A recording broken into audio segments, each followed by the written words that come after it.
Stop! It's poisoned!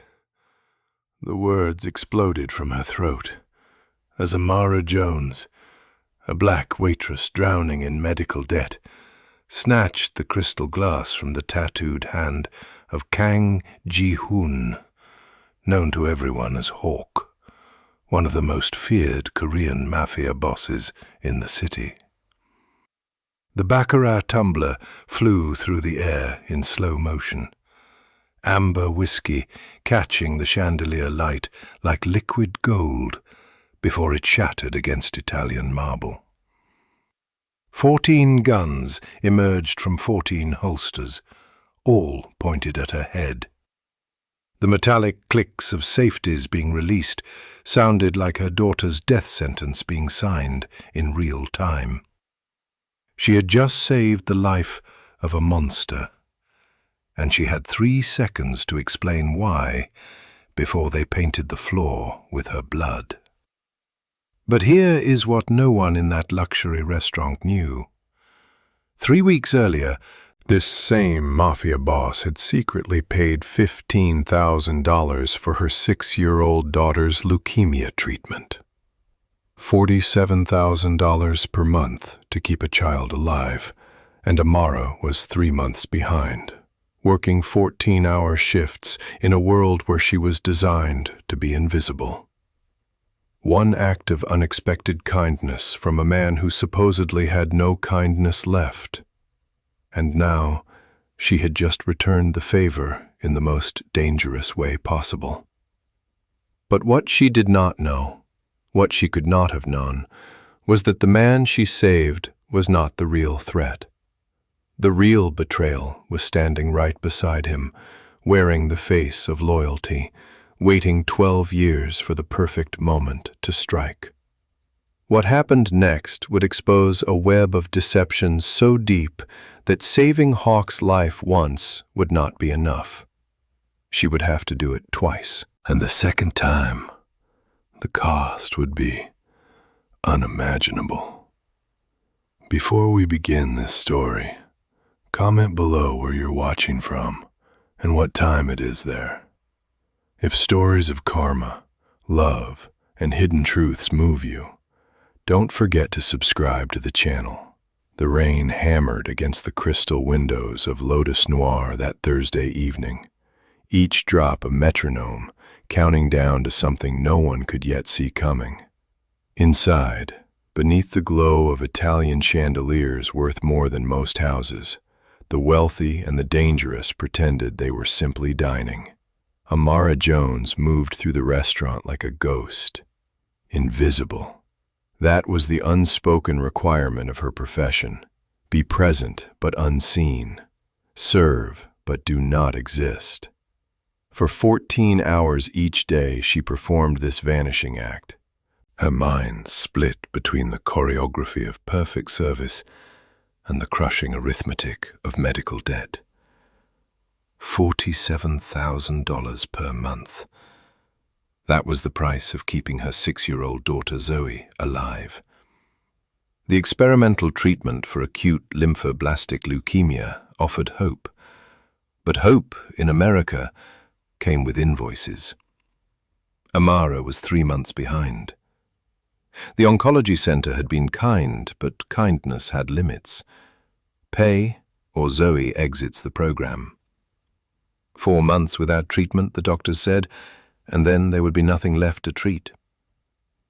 So Amara moved through the restaurant, refilling wine glasses with hands that never trembled, clearing plates with a smile that never wavered, all while her daughter lay in a hospital bed, drawing pictures of them dancing in the rain together. She knew the rhythms of Lotus Noir better than her own heartbeat. Table 7 always wanted their water glasses refilled every 8 minutes. The couple at table 12 had been having the same argument for 3 years, always on Thursdays, always about his mother. And table 1, the corner booth beneath the painting of the Black Lotus, belonged to one man and one man only. Kang Ji-hoon arrived at precisely 9:03 that evening. His men entered first, scanning the room with eyes that had forgotten how to rest. Then came Hawk himself, moving with the particular stillness of men who had long ago stopped fearing anything except ghosts. Amara had studied him from the margins of her invisibility.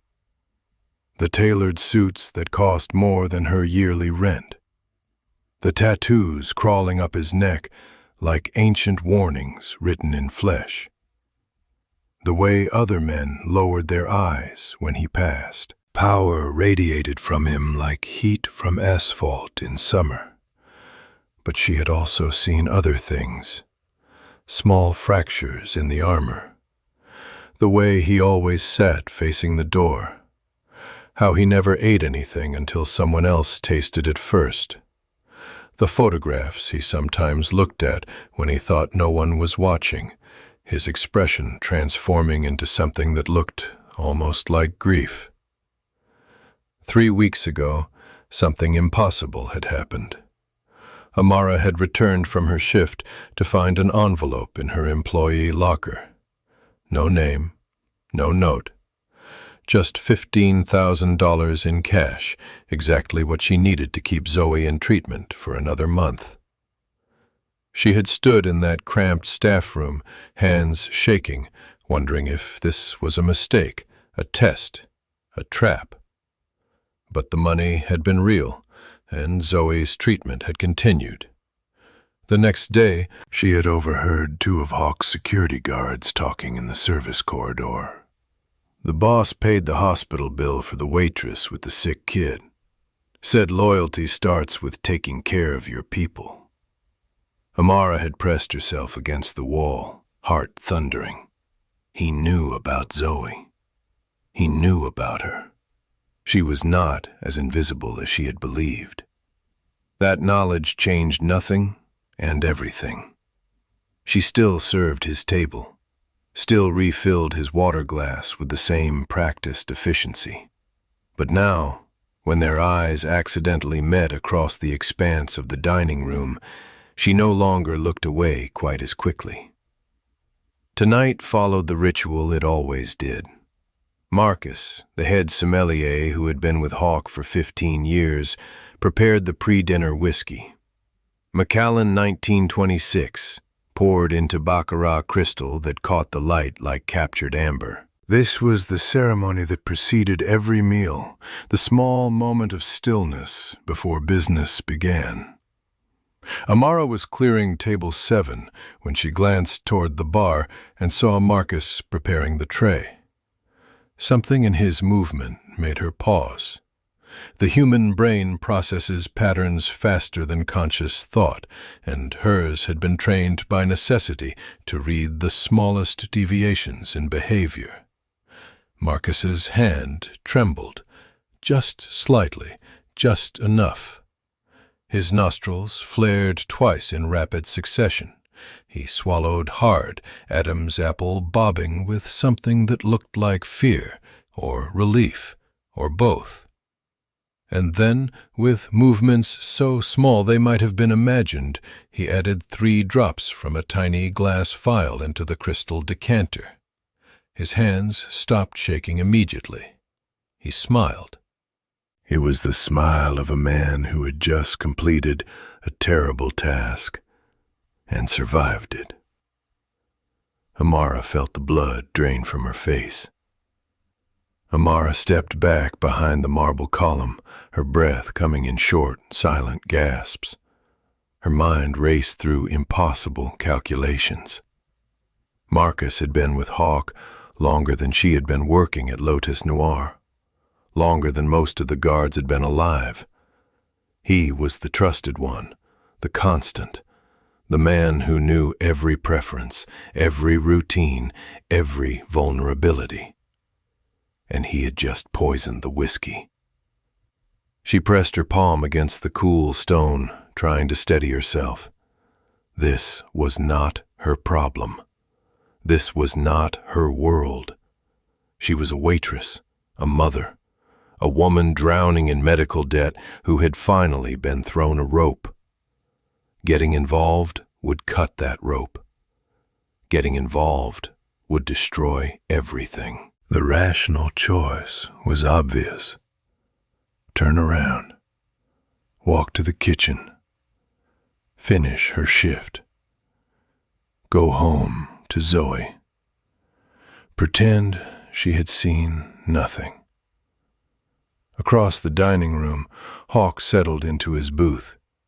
His men arranged themselves in their practiced formation, creating zones of security that had been refined over years of survival.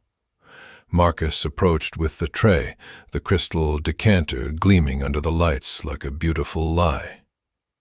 Amara thought about the envelope of cash, $15,000, a random act of kindness from a man who supposedly had no kindness left.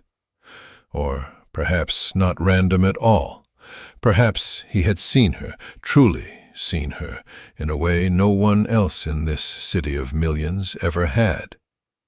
She thought about Zoe, asking when they could dance in the rain together, about the drawings taped to the hospital room walls.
Amara made a choice that defied every survival instinct screaming in her brain.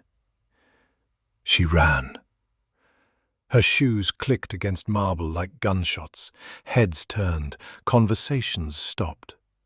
She saw the security guards reaching for weapons, saw Marcus's face drain of color, saw Hawk's hand freeze inches from the glass. "Stop! It's poisoned!" Her hand shot out and snatched the whisky from Hawk's grasp. The glass flew through the air, tumbling end over end, catching light like a falling star.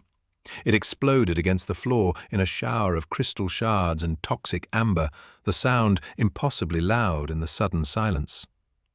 14 guns emerged from 14 holsters, all pointed at her head. The metallic clicks of safeties being released sounded like the breaking of bones. Amara raised her hands, her whole body trembling so violently she thought she might collapse. Hawk stood slowly. His face showed nothing. No anger, no fear, no gratitude. Just a blank, terrifying neutrality that was somehow worse than rage.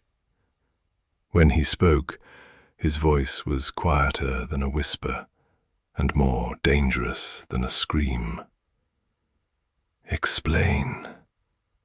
Quickly." The words tumbled from Amara's mouth in a desperate rush. "Sir, I saw Marcus.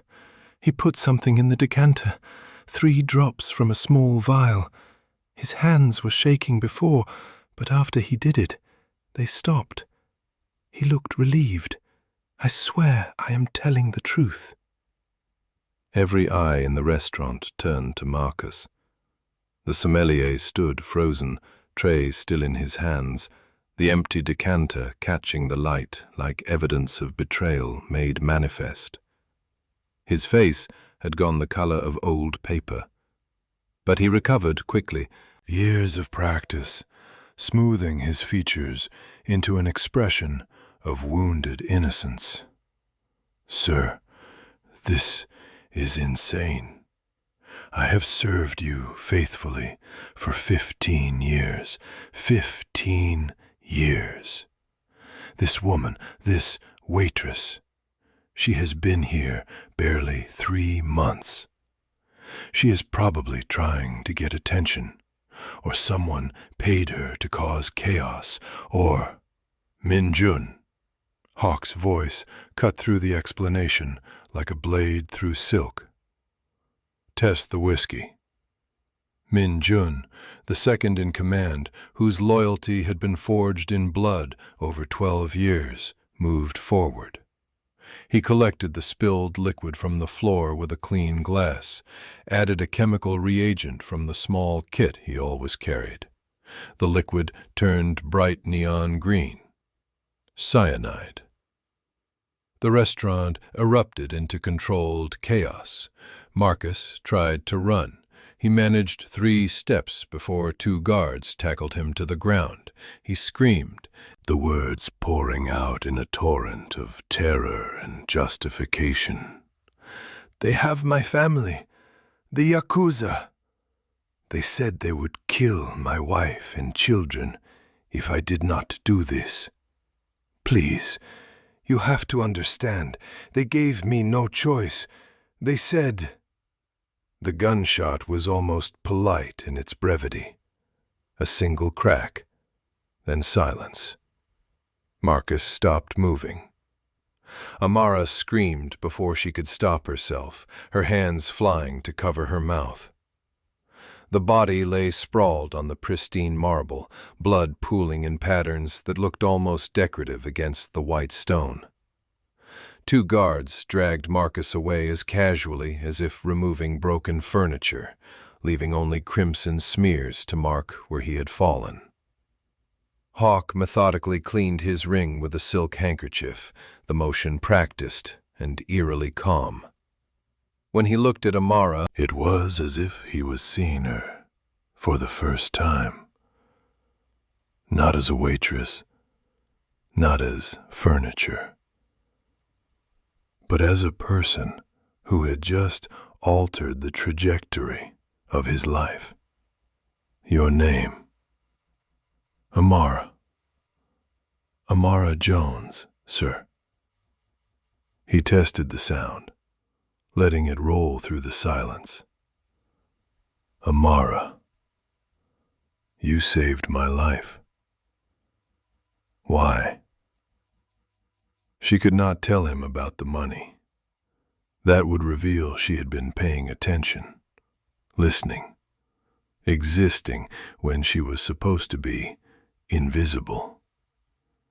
So she offered a different truth, one that sounded noble enough to be believable. Because no one deserves to die without knowing they are being betrayed. Something flickered in Hawk's eyes, almost like recognition, almost like respect. Double her salary, he announced to the room. She is assigned as my personal taster. She eats first, drinks first, touches everything before I do. Every meal. The words hit Amara like cold water. This was not a reward. This was a death sentence wearing the mask of promotion. If someone wanted to kill Hawk, they would kill her first. She would become a human shield made of flesh and desperation. Sir, I have a daughter. I know. His voice was flat, factual. Zoe. 6 years old. Acute lymphoblastic leukemia. Treatment at St. Catherine's Medical Center. $47,000 per month. You are 3 months behind. Amara felt the floor tilt beneath her feet. He knew everything, had always known everything. Hawk continued, his tone never changing. Your medical debts will be paid in full. Your daughter will receive the best treatment available anywhere in this country. You will move to a secure apartment in the financial district, all expenses covered. You will want for nothing. Hope blazed in Amara's chest, so bright it hurt. This was everything. This was Zoe living. This was the end of drowning. But Hawk leaned forward, and his eyes became windows into something ancient and unforgiving. you belong to me now. You eat what I eat. You drink what I drink. You go where I go. If someone wants me dead, they kill you first. Do you still want this job? Amara thought of Zoe in the hospital bed, drawing pictures of them dancing together. Thought of the way her daughter's hand felt so fragile, like holding something made of wishes and fear. Thought of 4 months, and then nothing. Yes. The word came out stronger than she expected. 3 weeks dissolved into a rhythm that felt like living inside someone else's nightmare. Amara moved into a 2-bedroom loft with floor-to-ceiling windows overlooking the city lights. Zoe had her own room painted the color of sunlight, with a private nurse who came every day. The medical center stopped sending threatening letters. The doctors began using words like promising and responsive and hopeful. But Amara paid for this miracle in ways that had nothing to do with money. She tasted Hawk's coffee each morning, her heart racing with each sip. She sampled his sushi, his pasta, his wine, always wondering if this would be the meal that killed her. She stood in rooms before he entered them, breathing air that might be poisoned, touching surfaces that might be coated with contact toxins. She learned the architecture of his paranoia, the way he never slept more than 3 hours at a time. The meetings with people whose faces she was instructed to forget immediately. The name that kept appearing in whispered conversations like a curse. Black Serpent. A new cartel, the guards said. Aggressive, expanding, trying to annex territory that had belonged to Hawk's organization for 2 decades. There had been 3 attacks in 6 weeks. A warehouse burned, 2 lieutenants found dead in their cars, a shipment intercepted and stolen. One night, after Amara had tasted his dinner and confirmed it safe, she found Hawk staring at old photographs. A woman with kind eyes and elegant hands, a small boy with his father's serious expression. Both faces frozen in frames that looked like they had been touched so often the edges had worn smooth. My wife, Sujin. My son, Min-ho. His voice was colorless.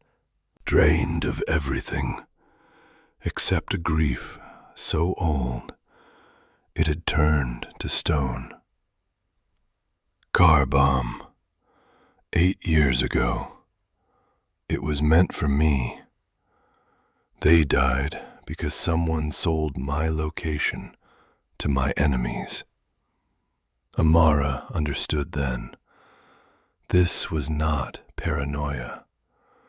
This was a man who had learned that trust was the weapon that killed the people he loved. Sir, may I ask something? Silence was permission. Why did you pay for my daughter's treatment? Before I saved you, before you knew I would. Hawk looked at her for a long moment, and something almost human moved across his face.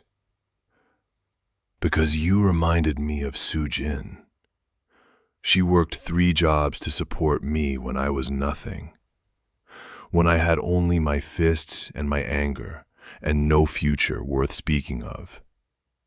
And because, he paused, choosing words carefully, I saw that you would do anything for your daughter, including die. That kind of love is rare in this world. It should not be punished by poverty. It was the most human thing Amara had ever heard him say. For a moment, the monster became a man, and the man was unbearably sad. But the moment shattered on a Tuesday evening when everything came apart. Amara was tasting green tea in the anteroom when she heard voices through the heavy door of Hawk's office. She should have walked away, should have honored the unspoken rule about not listening. But something in the tone made her freeze. Boss, the informant is delivering gold. Black Serpent is planning to hit the casino Friday night. We have date, time, number of men. We can end this. Who is the informant? Someone inside Black Serpent. Wants immunity and money. Meeting tomorrow to confirm details. Relief flooded through Amara. Finally, they would eliminate the threat. Finally, Hawk could stop looking over his shoulder at ghosts. That night, walking home through rain that tasted like metal, she saw something that turned her blood to ice water. Min-jun, Hawk's second in command, his right hand for 12 years, the man who had taken 7 bullets protecting him, was emerging from an abandoned warehouse on Dock Street. With him walked 3 men whose forearms were decorated with black serpent tattoos. They were laughing, shaking hands, exchanging thick envelopes of cash. Amara pressed herself into a doorway, heart hammering so hard she thought it might crack her ribs. No, this could not be happening. Not Min-jun, not the loyal one, not the man Hawk trusted more than his own shadow. But she had seen it. She had seen betrayal wearing the face of friendship. She did not sleep that night. She picked up her phone 17 times to call Hawk, put it down 17 times, imagining the consequences. If she accused Min-jun without proof, she would be killed as a paranoid fool, and Zoe would lose her mother and her treatment in the same terrible moment. But if she said nothing, Hawk would walk into an ambush. The informant was not real. The meeting was a trap. They would kill him, and she would have to live knowing she could have prevented it. At dawn, Amara made her choice. She called the emergency number Hawk had given her. I need to speak with Mr. Kang. It is about Min-jun. He is working for Black Serpent. The emergency meeting happened in Hawk's private office.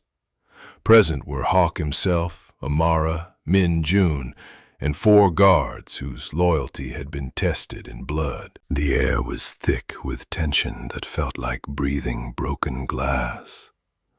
Amara told me something interesting. Hawk lit a cigarette with steady hands. Min-jun, would you like to respond? Min-jun's face showed nothing but calm confidence. Boss, with all respect, she has been your taster for 1 month. I have been at your side for 12 years, since you were just a lieutenant with ambition. I have bled for you 7 times. It was true. Min Jun's body was a map of loyalty, written in scar tissue. Amara, do you have proof? Hawk asked. I saw him, last night, coming out of the warehouse on Dock Street with 3 Black Serpent members. They exchanged money. Min Jun laughed, the sound almost genuine. Dock Street. I was home with my wife. She will confirm it. Of course she will, Amara whispered. Wives always confirm. The tension became electric, crackling like lightning about to strike. Hawk crushed his cigarette in the crystal ashtray. Min Jun, show me your phone. What? Boss, you do not trust me? Show me the phone. Min Jun handed it over, his confidence still intact. Hawk passed it to his technology specialist. Location history for the past 24 hours. 3 minutes of silence. Then the specialist spoke. Sir, the phone shows he was home all night, did not move. Amara felt the world collapse beneath her feet. She was wrong. She was dead. Zoe was dead. But then Hawk said, and the second phone? Min Jun froze. What second phone? Search him. They found the burner phone sewn into the lining of his jacket, text messages with untraceable numbers, coordinates, photographs of the casino's security layout, plans for Friday night written in clinical detail. Min Jun's composure shattered like glass under a hammer. You do not understand. They have videos of me with another woman. They were going to destroy my family, my marriage, everything I built. I had no choice. So you would destroy mine? Hawk was standing now, his voice colder than death. Sujin and Min Ho were not enough? You would send me to another ambush? Another funeral? I had no choice. There is always a choice. Hawk looked at Amara, and something almost like wonder crossed his face. She chose. Twice. She risked everything. For me. A stranger. The gunshot was final. Min Jun fell, and the betrayal died with him. Afterward, only Hawk and Amara remained in the office. Rain beat against the windows like applause for the dead. Hawk poured 2 glasses of whisky, handed one to Amara. She drank first, as always. Clean. He drank after. You understand what you have done? He asked. You saved my life. Twice. You proved that loyalty does not come from history or blood. It comes from character. Mr. Kang, I need to be honest. Amara took a breath that felt like jumping off a cliff. The first time, I saved you because you paid for my daughter's treatment. I knew. I heard the guards talking. It was not altruism. It was gratitude. Debt. Silence filled the room like water filling lungs. Then Hawk laughed. Actually laughed, the sound rusty from disuse. You think that changes anything? Amara, everyone acts from self-interest. The question is whether your self-interest aligns with doing the right thing or the wrong thing. You could have let Marcus kill me and kept the money I gave you. You could have ignored Minjun and kept your safety. But you did not. He stood, walked to the window, looked out at the city glittering below like scattered diamonds. You are not a saint. Neither am I. But we are people who honor debts. In this shit world, that is everything. 1 week later, Amara sat in the hospital room watching Zoe sign discharge papers. The doctors used the word that had seemed impossible just months ago: remission. Zoe hugged her mother with arms that finally had strength again. Mama, can we dance in the rain now? Yes, baby, we can. Amara's phone buzzed. A message from Hawk. Casino secure. Black Serpent eliminated. You are released from tasting duty if you wish, but there is a manager position at Lotus Noir available. Salary $180,000 per year. Your decision. Amara looked at her daughter, thought about the world she had discovered, where monsters had fragments of humanity and saints had stains of darkness, where nothing was simple and everything cost something.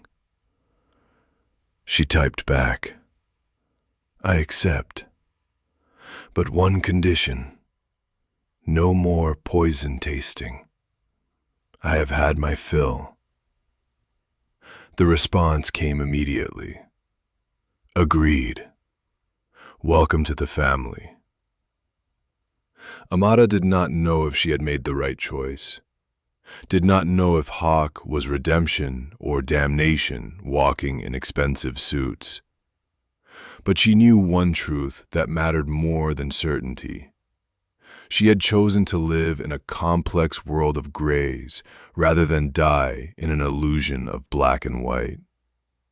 And perhaps that was the only real honesty that existed. Outside, rain began to fall. Amara took Zoe's hand and led her out of the hospital into the downpour. They danced on the wet pavement, spinning in circles, laughing like the world was new again. Across the street, in a dark car, Hawk watched them.